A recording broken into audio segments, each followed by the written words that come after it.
एक अंधेरी रात थी, मई 2005 का महीना। मलेशिया की राजधानी कुआलालंपुर से कुछ दूर रावांग के सुनसान इलाके में बारिश के बाद की नमी फैली थी। एक लंबा चौड़ा आदमी सावधानी से इधर उधर नजरें दौड़ाते हुए एक सुनसान सड़क के किनारे खड़ा था। यह वही कुख्यात गैंगस्टर ब्लू डॉकरे था, जिसने मुंबई के अंडरवर्ल्ड में खून और खौफ की कहानी लिखी थी। दुश्मनों से दूर फर्जी पहचान लेकर वह परदेश में अपनी जान बचाने की कोशिश कर रहा था, लेकिन उस रात किस्मत ने उसके लिए कुछ और ही तय कर रखा था। अचानक अंधेरे में कुछ परछाइयां हरकत करने लगीं। बलू को आहट मिली तो वह चौकन्ना हुआ, पर तब तक बहुत देर हो चुकी थी। पीछे से उस पर हमला हुआ, एक जोरदार चोट और फिर चाकू की चमक ने उसकी जिंदगी की फिल्म को हमेशा के लिए ब्लैक आउट कर दिया। अगले दिन सुबह सड़क किनारे एक लहूलुहान लाश पड़ी मिली। गला गहराई तक कटा हुआ, सिर लगभग धड़ से अलग, जैसे किसी ने दुश्मनी का खौफनाक पैगाम छोड़ा हो। सीने में चाकू उतरा हुआ था और आसपास खून ही खून फैला था। देखने वालों के रोंगटे खड़े हो गए। इस आदमी की जेब में पैसे और गहने जस के तस थे। साफ था कि यह किसी लूटपाट का मामला नहीं, बल्कि सोची समझी साजिश का नतीजा था। मलेशियाई पुलिस ने पहले पहल मृतक की शिनाख्त भारतीय पासपोर्ट पर दर्ज नाम सुरेश कृष्णकांत शर्मा के तौर पर की, एक गद्दे बनाने वाली कंपनी का मुलाजिम, ऐसा बताया गया। लेकिन जल्दी ही शक गहराया कि मारा गया शख्स कोई आम इंसान नहीं। फिंगरप्रिंट के मिलान के लिए इंटरपोल की मदद ली गई और हकीकत सामने आ गई। यह कथित सुरेश शर्मा वास्तव में मुंबई अंडरवर्ल्ड का कुख्यात गैंगस्टर ब्लू डॉकरे था। बलू की मौत की खबर फैलते ही हिंदुस्तान और दुबई तक अंडरवर्ल्ड में हलचल मच गई। जिस डॉन के साथ वह जुड़ा था, उसके लिए यह बहुत बड़ा झटका था, मानो उसका दायां हाथ ही काट दिया गया हो। आखिर कौन था यह बलू डॉकरे, और वो मलेशिया में इस अंजाम तक कैसे पहुंचा? यह कहानी किसी फिल्मी पटकथा से कम रोमांचक नहीं, लेकिन इसमें एक एक घटना हकीकत पर आधारित है। बलू डॉकरे मुंबई की एक तंग बस्ती का बाशिंदा था। वह ज्यादा पढ़ा लिखा नहीं था, स्कूल ड्रॉप आउट था और कम उम्र से ही जिंदगी की कठोर सच्चाइयों से उसका सामना हुआ। साल 1988 में जब बलू सिर्फ नौजवान था, उसके पिता केशव का निधन हो गया। केशव एक मिल में मजदूर थे और उनके गुजर जाने के बाद घर की सारी जिम्मेदारी बलू पर आ पड़ी।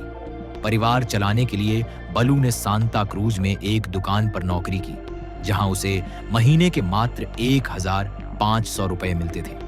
इतनी सी आमदनी से घर का गुजारा होना मुश्किल था। जल्दी पैसा कमाने और जिंदगी बदलने की चाहत बलू को जुर्म की दुनिया की ओर ले गई। आसपास की गलियों में छोटे मोटे अपराध करने वाले लोगों से उसके ताल्लुकात बनने लगे। आखिरकार 1988 में हालात और लालच ने उसे एक लोकल गैंगस्टर रामा पवार के गिरोह का हिस्सा बना दिया। अपराध की दुनिया में कदम रखते ही जैसे तूफान आ गया। कुछ ही समय में उस पर हत्या के प्रयास, जबरन उगाही, वसूली और हत्या जैसे संगीन मुकदमे दर्ज हो गए। मुंबई पुलिस की फाइलों में नया नाम उभरने लगा था। तेज तर्रार और बेखौफ बलू डॉकरे ने अंडरवर्ल्ड में अपने पैर पसारने शुरू कर दिए थे। उधर 1990 के दशक की शुरुआत में मुंबई के अंडरवर्ल्ड में बड़ा फेरबदल हो रहा था। दुबई में बैठा डॉन दाऊद इब्राहिम अपना साम्राज्य फैला रहा था और उसके दाएं हाथ के तौर पर राजेंद्र निकालजे उर्फ छोटा राजन का भी खौफ था। लेकिन 1993 के मुंबई सिलसिलेवार बम धमाकों ने सब कुछ बदल दिया। इन आतंकवादी धमाकों में सैकड़ों बेगुनाह मारे गए और शहर दहल गया। कहा जाता है कि इस कांड के पीछे दाऊद का हाथ था, जो देशद्रोही बन चुका था। इस घटना ने छोटा राजन को दाऊद से हमेशा के लिए अलग कर दिया। 1993 के बाद राजन ने दाऊद की डी कंपनी से बगावत करके अपनी अलग राह चुन ली। एक तरफ दाऊद पाकिस्तान और दुबई में बैठकर हिंदुस्तान विरोधी साजिशें रचने लगा, तो दूसरी ओर छोटा राजन ने खुद को देशभक्त डॉन के तौर पर पेश करते हुए दाऊद के खिलाफ जंग छेड़ दी। अब मुंबई के अंडरवर्ल्ड में दो खेमे बन गए थे, डी कंपनी बनाम राजन गैंग, और इनके बीच खूनी संघर्ष शुरू हो चुका था। इसी साये में ब्लू डॉकरे का कद भी बढ़ने लगा। जब छोटा राजन ने अपनी अलग गैंग बनाई तो उसे ऐसे ही दिलेर और वफादार साथियों की जरूरत थी। बलू डॉकरे जैसे नौजवान को यह मौका मिला और वह राजन के गिरोह में शामिल हो गया। देखते देखते वह राजन का करीबी बन गया और उसकी हर खतरनाक योजना का हिस्सा रहने लगा। अगले 10-15 साल बलू ने छोटा राजन के लिए काम करते हुए बिताए और इस दौरान उसने खूनी खेल का एक लंबा सिलसिला जारी रखा। उसकी फाइल पर हत्या, रंगदारी, सुपारी किलिंग जैसे 43 मामले दर्ज हो गए थे। एक हैरान करने वाला आंकड़ा जो दिखाता है कि वह कितना सक्रिय और बेरहम था। छोटा राजन भी बलू की काबिलियत पहचान चुका था। राजन की नजर में बलू इतना भरोसेमंद बना कि उसे अपने 3 सबसे खास विश्वास पात्रों में गिना जाने लगा। बलू डॉकरे, भरत नेपाली और डी के राव, ये 3 ऐसे नाम थे जो राजन के दाएं बाएं साए की तरह मौजूद रहते थे। बलू हर उस काम के लिए तैयार रहता जिसमें जान का खतरा हो या खून खराबा। जल्द ही मुंबई में उसका खौफ बढ़ने लगा और दुश्मन उसका नाम सुनकर कांपते थे।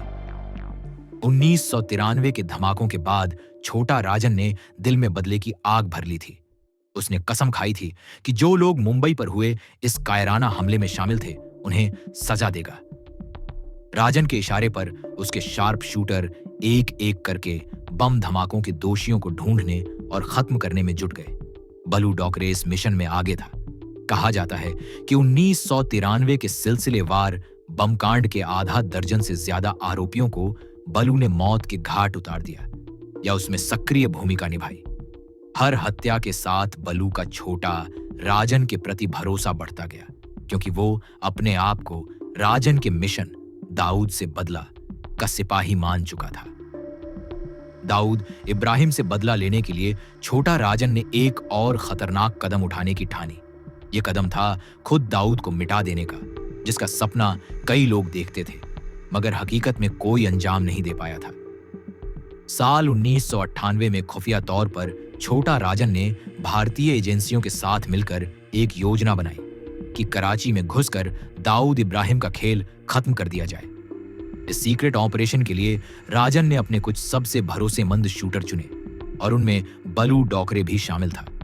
टीम में विक्की मल्होत्रा, फरीद तनाशा, एजाज लकड़वाला, विनोद मतकरी, संजय घाटे और बाबा रेड्डी जैसे शातिर नाम थे। योजना के मुताबिक दाऊद की बेटी की मौत हुई थी और दाऊद कराची में एक दरगाह पर आने वाला था। टीम को खबर मिली कि वो उर्स के समय वहां हाजिरी देने आएगा। बस मौके का फायदा उठाकर दाऊद का काम तमाम करने की तैयारी थी। यह मिशन बिल्कुल फिल्मी था। अलग अलग पासपोर्ट और भेष बनाकर ये भारतीय गैंगस्टर चुपके से पाकिस्तान पहुंच गए। कराची की गलियों में जान हथेली पर रखकर वो घात लगाकर बैठे थे, लेकिन किस्मत को कुछ और मंजूर था। दाऊद इब्राहिम बहुत चालाक दुश्मन था और उसके नेटवर्क दूर दूर तक फैले थे। ऐन वक्त पर उसे इस हमले की भनक लग गई। बाद में पता चला कि नेपाल के एक सांसद मिर्जा दिलशाद बेग ने दाऊद को इस साजिश की सूचना दे दी थी। जैसे ही दाऊद को खबर मिली वो भारी सिक्योरिटी के साथ दरगाह पहुंचा। चारों तरफ हथियारबंद गार्ड और पुलिस का घेरा था। दाऊद अपने परिवार सहित तेजी से दरगाह में दाखिल हुआ और टीम को गोली चलाने का मौका ही नहीं मिला। प्लान नाकाम हो चुका था। छोटा राजन ने तुरंत अपने साथियों को वापस निकल जाने का हुक्म दिया, क्योंकि उनका भेद खुल चुका था। उन सबको भागते हुए कराची छोड़ना पड़ा। इस नाकाम मिशन के बाद छोटा राजन आग बबूला था। उसके इतने करीबी ऑपरेशन की सूचना दाऊद तक कैसे पहुंची? गद्दार कौन था? जल्द ही शक की सुई नेपाल के उसी सांसद पर जा टिकी जिसने दाऊद की मदद की थी। मिर्जा दिलशाद बेग, नेपाल का संसद सदस्य जो दाऊद इब्राहिम का नजदीकी माना जाता था, अब राजन के निशाने पर था। राजन ने फैसला किया कि जिसने उसके दुश्मन की जान बचाई उसकी जान लेना जरूरी है। कुछ ही महीने बाद 1998 में ही काठमांडू, नेपाल में एक सुबह गोलियों की तड़तड़ाहट गूंजी। अज्ञात हमलावरों ने मिर्जा दिलशाद बेग की गाड़ी पर गोलियों की बरसात कर दी, जिससे उसकी मौके पर मौत हो गई। इस सनसनीखेज हत्या ने नेपाल से लेकर भारत तक सबको हिला दिया। कहा गया कि यह छोटा राजन द्वारा दाऊद को संदेश था, उसके आदमी कहीं भी महफूज नहीं। इस मिशन में विक्की मल्होत्रा मुख्य शूटरों में था। ब्लू डॉकरे का भी इस योजना में हाथ था, क्योंकि वह दाऊद से बदला लेने वाले हर ऑपरेशन का अहम हिस्सा रहता था। बाद में मुंबई पुलिस ने मिर्जा दिलशाद बेग की हत्या के मामले में बलू डॉकरे का नाम भी आरोपियों में शामिल किया। वह इस हत्याकांड में वांछित घोषित हुआ। यह घटना बलू की अपराध गाथा का एक और खतरनाक अध्याय था, जिसने उसे अंतर्राष्ट्रीय सुर्खियों में ला दिया। अब बलू सिर्फ मुंबई या भारत में ही नहीं, पड़ोसी देशों में भी अपने कारनामों के लिए जाना जाने लगा था। इसी बीच दाऊद और राजन के बीच दुश्मनी चरम पर थी। दाऊद की डी कंपनी ने राजन गैंग पर हमला करने का कोई मौका नहीं छोड़ा। जितना राजन दाऊद को नुकसान पहुंचाने में लगा था, उतनी ही तेजी से दाऊद भी राजन को रास्ते से हटाने की फिराक में था। आखिरकार साल 2000 में डी कंपनी ने एक बड़ा वार किया। सितंबर 2000 में छोटा शकील के इशारे पर कुछ शूटरों की टीम बैंकॉक, थाईलैंड में छोटा राजन के ठिकाने तक पहुंची। उन शूटरों में एक नाम रशीद मलबारी उर्फ बॉलीवुड का भी था, जो बाद में बलू डॉकरे की कहानी से भी जुड़ेगा। बैंकॉक के एक अपार्टमेंट में राजन अपने एक साथी के साथ था कि अचानक गोलियों की बौछार हो गई। छोटा शकील के लोगों ने राजन को भूनने की पूरी कोशिश की। राजन को गोलियां लगकर गंभीर चोटें आईं और उसका एक करीबी साथी रोहित वर्मा उस अटैक में मारा गया। ऐसा लगा कि राजन का खेल खत्म हो जाएगा, लेकिन राजन की किस्मत अब भी बाकी थी। किसी तरह वह जान बचाने में कामयाब रहा। खून से लथपथ हालत में उसे अस्पताल पहुंचाया गया, जहां पुलिस की नजरों से बचकर वह चमत्कारिक ढंग से अस्पताल से भाग निकला। इस जानलेवा हमले के बाद छोटा राजन की जिंदगी हमेशा के लिए बदल गई। जो डॉन कभी सब पर आंख मूंद कर भरोसा करता था, वह अब शक के साए में जीने लगा। पुलिस सूत्रों के मुताबिक बैंकॉक हमले के बाद राजन अपने ही साथियों को लेकर बेहद सशंकित हो गया था। उसे लगने लगा कि कहीं ना कहीं उसके गैंग के अंदर से भेदिया ने दुश्मन को खबर दी थी। हर किसी पर उसे शक होने लगा और गैंग के अंदर आपसी भरोसा दरकने लगा। उसने कई साथियों से दूरी बना ली और आपसी बातचीत सीमित कर दी। ऐसे माहौल में बलू डॉकरे ही एक ऐसा शख्स था जिस पर राजन की पूरा भरोसा बरकरार रहा। बलू ने खुद को राजन का सबसे वफादार सिपहसालार साबित करने का हर संभव जतन किया। विश्वास की इसी डोर ने जल्द ही एक और खतरनाक मोड़ लिया। राजन का एक पुराना सहयोगी था ओपी सिंह, लंबा चौड़ा दबंग आदमी जो कभी राजन के लिए बड़ी जिम्मेदारियां संभालता था। बैंकॉक हमले के बाद जब राजन भूमिगत हो गया, तो मुंबई में उसकी गैरहाजिरी में गैंग को संभालने की जिम्मेदारी ओपी सिंह पर आ गई। लेकिन गैंग के भीतर ही अंदर खाने खींचतान शुरू हो गई थी।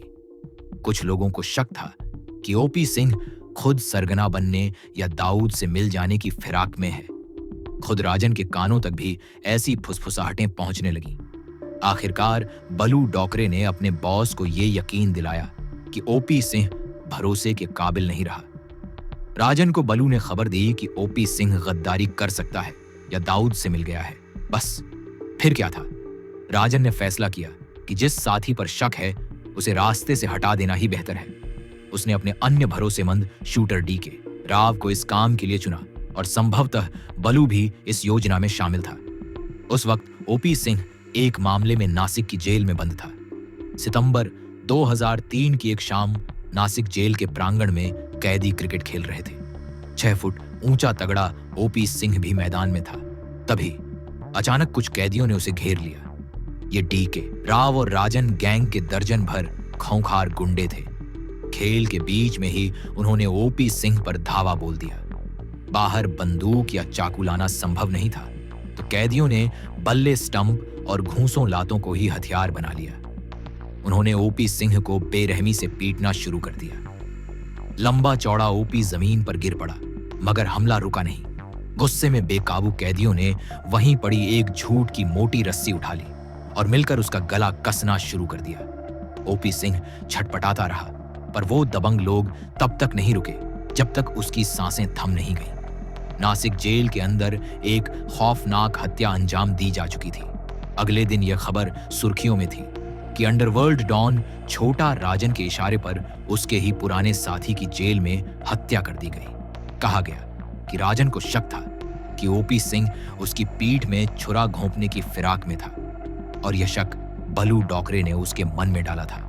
इस तरह बलू ने अपने बॉस को संभावित खतरे से बचाने के लिए एक और दुश्मन को रास्ते से हटा दिया, भले ही वो दुश्मन कभी उनका दोस्त रह चुका था।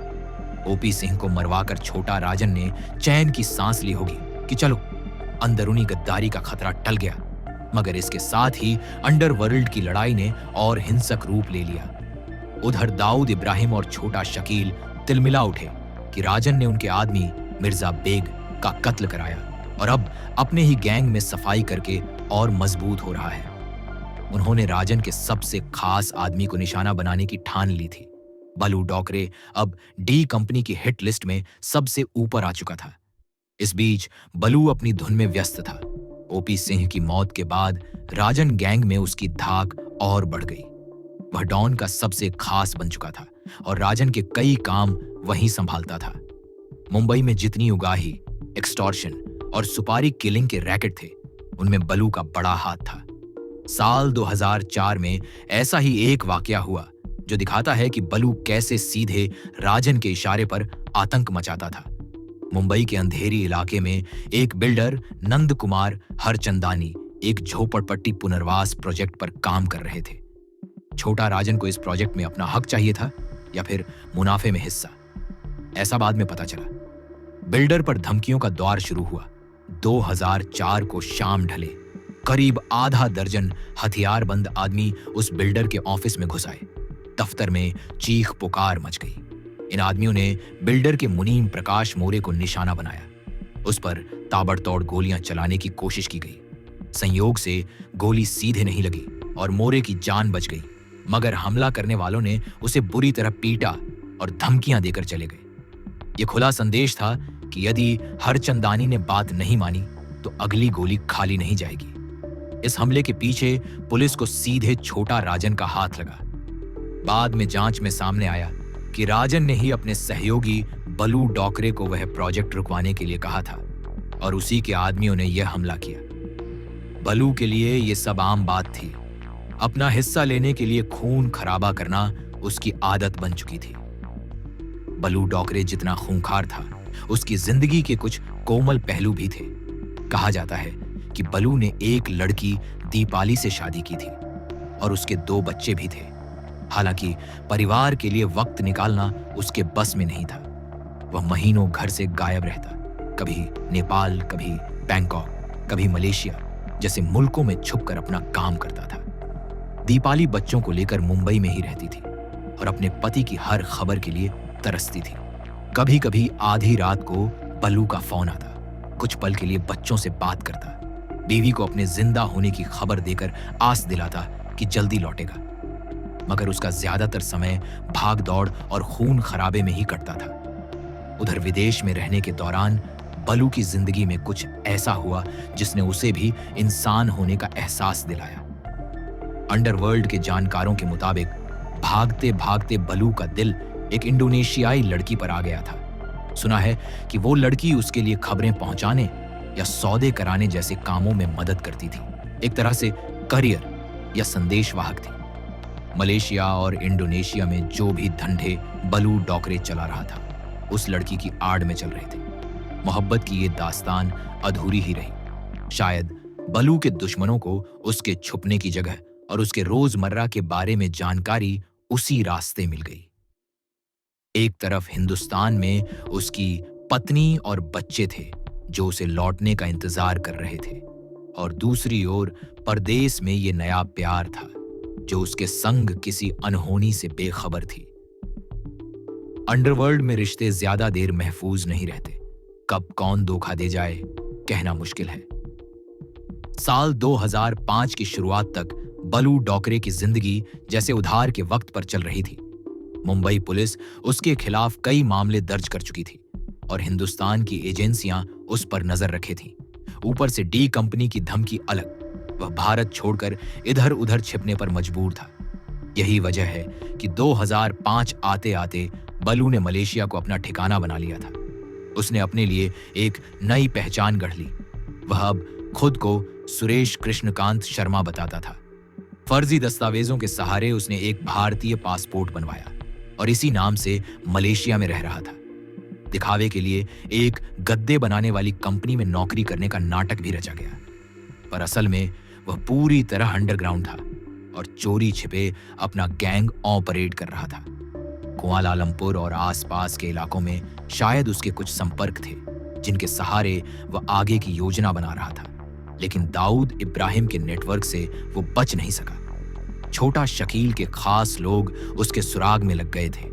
भलू को शायद अंदेशा था कि उस पर खतरा मंडरा रहा है, इसीलिए वह अक्सर पते बदलता रहता, सावधानी बरतता था और पब्लिक में कम निकलता था।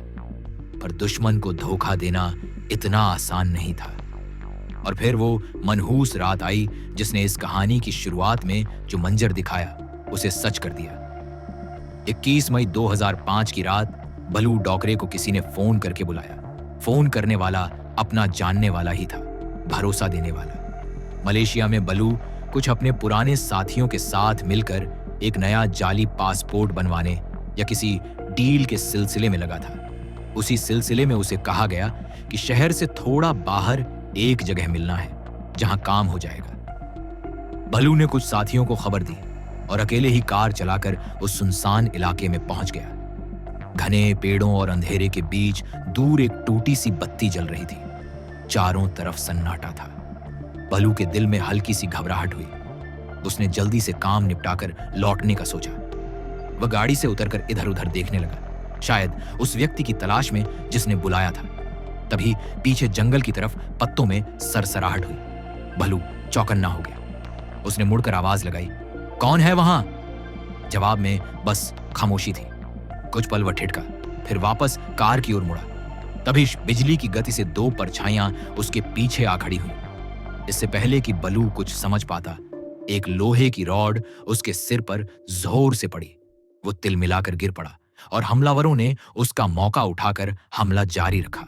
एक ने चाकू निकाल लिया, तेज चमकती हुई छुरी, और सीधे बलू के गले पर वार किया। बलू जोर से चिल्लाया, लेकिन उस वीराने में उसकी आवाज सुनने वाला कोई नहीं था। एक के बाद एक कई वार किए गए। कुछ ही मिनटों में बलू डॉकरे का दुश्मन अपना काम तमाम कर चुके थे। उन्होंने सुनिश्चित किया कि बलू की मौत पक्की हो। जाते जाते एक लंबा चाकू उसके सीने में उतार गए, मानो चेतावनी की तलवार छोड़ दी हो। सुबह की पहली किरण के साथ जब लोग उस रास्ते से गुजरे तो खून से सनी लाश देखकर दहल उठे। स्थानीय पुलिस को खबर दी गई। शुरुआती जांच पड़ताल में कोई सुराग नहीं मिला। मारा गया शख्स कौन है और क्यों मारा गया, ये रहस्य था। अगले दिन मलेशिया के अखबारों में एक छोटे से कॉलम में खबर छपी कि एक भारतीय नागरिक की बेरहमी से हत्या हुई है। उधर कुछ ही घंटों में यह खबर हिंदुस्तानी खुफिया एजेंसियों तक भी पहुंच गई। शक पहले दिन से था कि कहीं ये बलू डॉकरे तो नहीं। मुंबई पुलिस ने तुरंत इंटरपोल के जरिए मलेशियाई अथॉरिटीज से संपर्क साधा। मलेशिया पुलिस ने लाश को पोस्टमार्टम के बाद वहीं एक मुर्दा घर में रखवाया। शुरू में उन्होंने मृतक के पास मिले दस्तावेज के आधार पर इसे सुरेश शर्मा माना, लेकिन जब भारत से सूचना आई कि ये नाम फर्जी हो सकता है तो पड़ताल तेज हुई।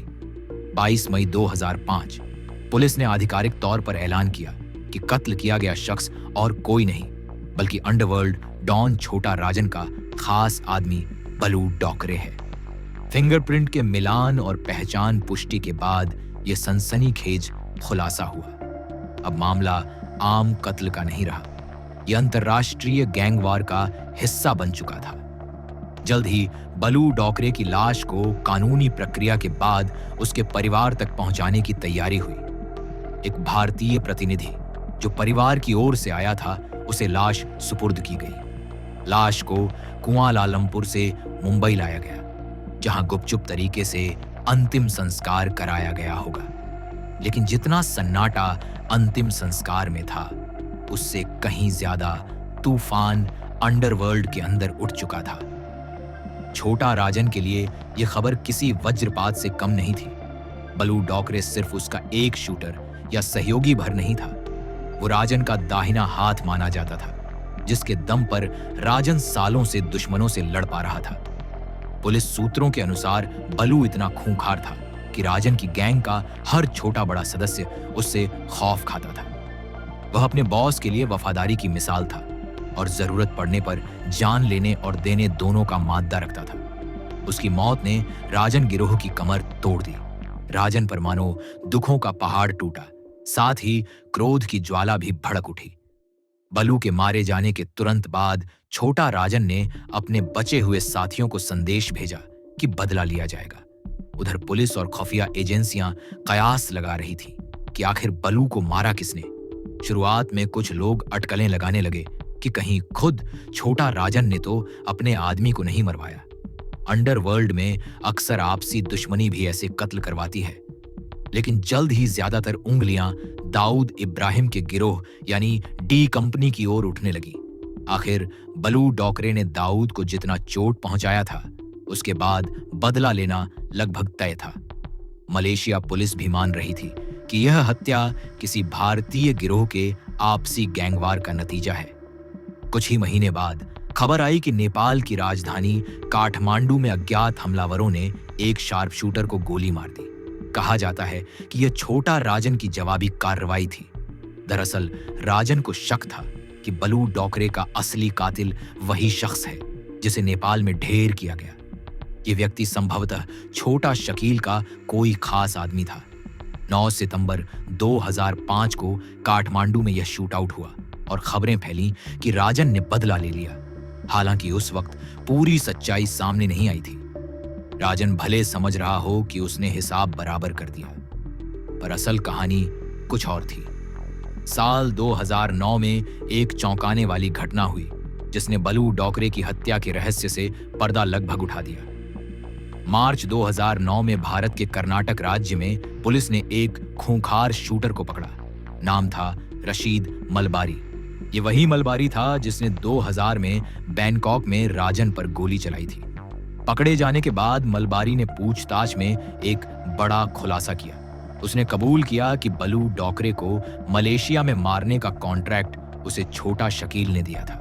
उसने बताया कि 2005 में उसने खुद अपने साथियों के साथ मिलकर बलू को मौत के घाट उतारा। मलबारी के इस इकबालियां बयान ने अंडरवर्ल्ड के उस अफवाह को भी खत्म कर दिया जिसमें कुछ लोग कहते थे कि बलू की हत्या के पीछे खुद राजन का हाथ हो सकता है। साफ हो गया कि बलू को उसके दुश्मन दाऊद इब्राहिम की डी कंपनी ने ही मरवाया था, राजन ने नहीं। सच जानकर खुद छोटा राजन ने भी राहत की सांस ली होगी, क्योंकि एक वक्त पर राजन गैंग के कुछ बागी लोग ये खबरें उड़ा रहे थे कि शायद राजन ने शक के चलते बलू को हटवा दिया। मलबारी की गिरफ्तारी ने सब कुछ स्पष्ट कर दिया। बलू डॉकरे की मौत ने सबसे गहरा जख्म अगर किसी को दिया तो वो थी उसकी पत्नी दीपाली। 2005 में जब दीपाली को पता चला कि उसके पति की मलेशिया में हत्या हो गई है तो उसके पैरों तले जमीन खिसक गई। उस समय उसके 2 छोटे छोटे बच्चे थे। अपने पति की मौत के बाद दीपाली ने सिर्फ 2 चीजें चाही। पहली, ये जानना कि आखिर उसके पति को मारा क्यों गया, और दूसरी, जिस गैंग के लिए उसके पति ने जान लुटा दी, क्या वो गैंग अब उसके परिवार की कोई मदद करेगा? 4 साल तक दीपाली इन जवाबों का इंतजार करती रही। न छोटा राजन ने न उसके किसी आदमी ने उस परिवार की कोई सुध ली। दीपाली मायूस थी। वह ससुराल वालों से भी अलग हो चुकी थी और मुंबई की एक छोटी सी चाल में बच्चों को लेकर गुजर बसर कर रही थी। पेट पालने को उसने एक ब्यूटी पार्लर में काम शुरू कर दिया था या खुद छोटा मोटा पार्लर चलाने लगी थी। फिर 2009 में उसे अपने सवालों के जवाब मिले। जब रशीद मलबारी ने बलू की हत्या की वजह और साजिश कबूल की तो दीपाली को आखिरकार पता चल गया कि उसके पति को किसने मारा और क्यों मारा। उसे तसल्ली हुई कि चलो कम से कम सच्चाई सामने आ गई, वरना वो अब तक इसी उधेड़बुन में थी कि कहीं अंदरूनी साजिश ने तो बलू की जान नहीं ली। हाँ, राजन से उसे अब भी गिला था कि इतने वर्षों तक उन्होंने पलटकर नहीं पूछा कि उसके बच्चों का क्या हुआ। पर दीपाली ने इस गिले को अपने दिल में दबा लिया, क्योंकि वह जानती थी कि ज्यादा कुछ बोलना बच्चों की जिंदगियों के लिए खतरा बन सकता है। उसने कड़वी सच्चाई कबूल कर ली। अंडरवर्ल्ड की वफादारी सिर्फ जुबानी होती है, हकीकत में वहां अपने स्वार्थ के सिवाय कोई किसी का नहीं। बलू डॉकरे की जिंदगी और मौत की कहानी मुंबई अंडरवर्ल्ड के उत्थान पतन की दास्तान है। एक आम लड़का जिसने फाके मस्ती और गरीबी से तंग आकर बंदूक उठाई, वह देखते ही देखते बड़ा नामी बदमाश बन गया। उसने वफादारी, हिम्मत और बेरहमी तीनों के दम पर अंडरवर्ल्ड में अपना सिक्का जमाया। एक दौर में वो डॉन का दाहिना हाथ था और उसकी दहाड़ से दुश्मन कांपते थे। मगर जुर्म के इस खेल में हमेशा जीत अंतिम नहीं होती। बलू ने बेहिसाब खून बहाया, लोगों में खौफ पैदा किया, खुद को अजेय समझने की भूल भी की। अंततः वही खून खराबा उसकी अपनी जान ले बैठा। जिस तलवार के बल पर वो राज कर रहा था, आखिरकार उसी तलवार से उसका सर कलम हो गया। उसकी मौत के साथ ही छोटा राजन की ताकत भी काफी हद तक बिखर गई। पुलिस अधिकारियों के मुताबिक बलू के खत्म होते ही राजन का गिरोह ताश के पत्तों की तरह बिखरने लगा और वो अपनी पकड़ लगभग खो बैठा। कई साथियों ने राजन का साथ छोड़ दिया, कुछ ने खुद की अलग गैंग बना ली तो कुछ पुलिस की गिरफ्त में आ गए। एक जमाना था जब ब्लू डॉकरे का नाम अंडरवर्ल्ड में इज्जत और खौफ से लिया जाता था, लेकिन आज उसकी कहानी सिर्फ किस्सों में रह गई है। यह किस्सा डराता भी है और सिखाता भी है। जुर्म की दुनिया में वफादारी निभाना जितना खतरनाक है, उससे कहीं ज्यादा खतरनाक है उस दुनिया में जीना। बलू डॉकरे ने अपना अंत भले ही दर्दनाक पाया, मगर अपनी जिंदगी में जो बीज उसने बोए थे वो उसे ऐसी ही फसल देने वाले थे। कहते हैं जो तलवार से जीते हैं वो तलवार से ही मरते हैं। बलू डॉकरे की जिंदगी इसी कहावत की जीती जागती तस्वीर बन गई। एक सच्ची कहानी जो सिनेमा सी रोमांचक है, मगर अंततः एक सनसनीखेज हकीकत बनकर हमेशा के लिए दर्ज हो गई।